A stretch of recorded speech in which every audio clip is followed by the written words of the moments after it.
दिल्ली हिंसा की घोर निंदा करते हैं अरविंद पटेल।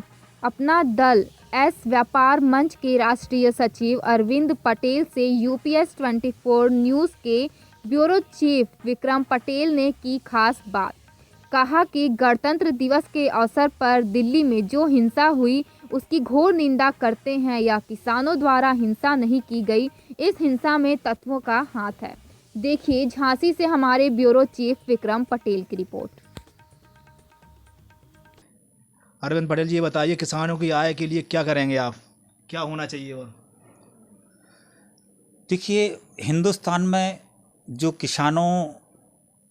किसानी पर आधारित जो जनसंख्या है वो लगभग 70% है। जब से भारत स्वतंत्र हुआ है इस आंकड़े में थोड़ा सा कमी तो आई है। पहले 95% लोग किसानी पर आधारित थे, आज 70% लोगों की आजीविका का साधन किसानी है। और यदि हम आय की बात करें किसानों की, तो सरकारें लगातार प्रयास करती रही हैं कि किसानों की आय को बढ़ाया जाए। वर्तमान की एनडीए की सरकार, माननीय यशस्वी प्रधानमंत्री ने भी अपने घोषणा पत्र में और तमाम संकल्प पत्रों में ये कहते रहे हैं कि किसानों की आय को बढ़ाने का हम पूरा प्रयास करेंगे। लेकिन आज तक कोई भी सरकार किसानों के साथ जो एक वास्तविक न्याय होना चाहिए उस तक नहीं पहुंच पाई है, या हम उस तक पहुंच नहीं पा रहे हैं।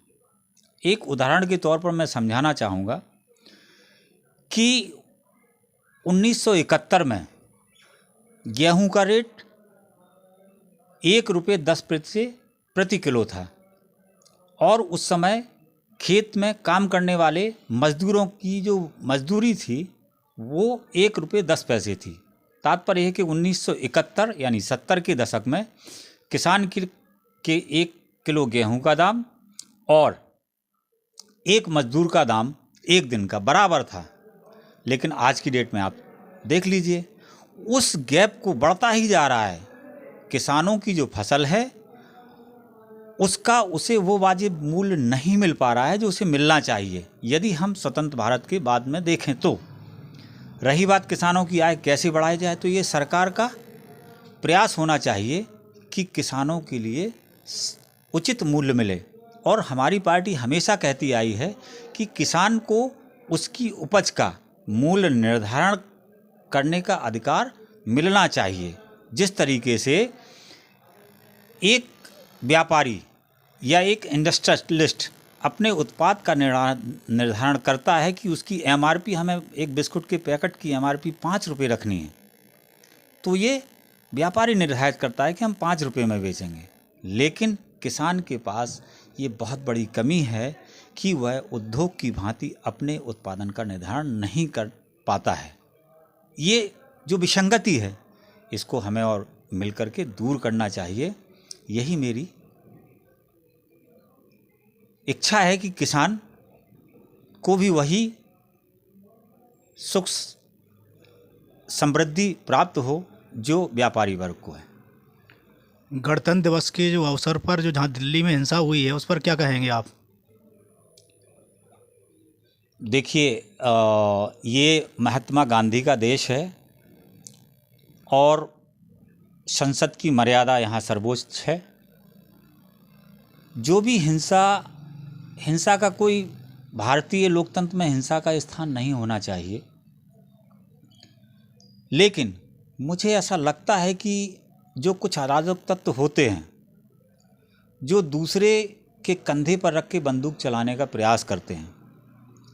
किसान बेसिकली इस देश का पेट भरता है, देश के लोगों की भूख को शांत करने के लिए दिन रात मेहनत करता है, और उसकी संख्या 70% भी है। यदि उसके दिमाग में हिंसा का शब्द आ जाए तो स्थिति बहुत ख़राब हो जाएगी। मुझे नहीं लगता है कि ये किसानों का कोई हिंसा में योगदान है। ये समाज विरोधी लोग हैं जिन्होंने साजिश की, हिंसा की और संसद और उसके अगल बगल तोड़फोड़ की। मैं इस अराजकता की निंदा करता हूं और लोकतंत्र के तहत जो अधिकार हैं आपको, आपकी बात प्रधानमंत्री तक पहुंचेगी, राष्ट्रपति तक पहुंचेगी। किसान संगठनों से लगातार सरकार बात भी कर रही है और उसमें प्रगति भले ही नहीं हो, लेकिन आने वाले समय में किसान आंदोलन को जो भी उनकी मांगें हैं उसके संदर्भ में पूर्ण तरीके से विचार मिलेंगे और मेरी आशा है कि इस समस्या का समाधान जरूर निकलेगा। UPS News 24 से बात करने के लिए बहुत बहुत धन्यवाद।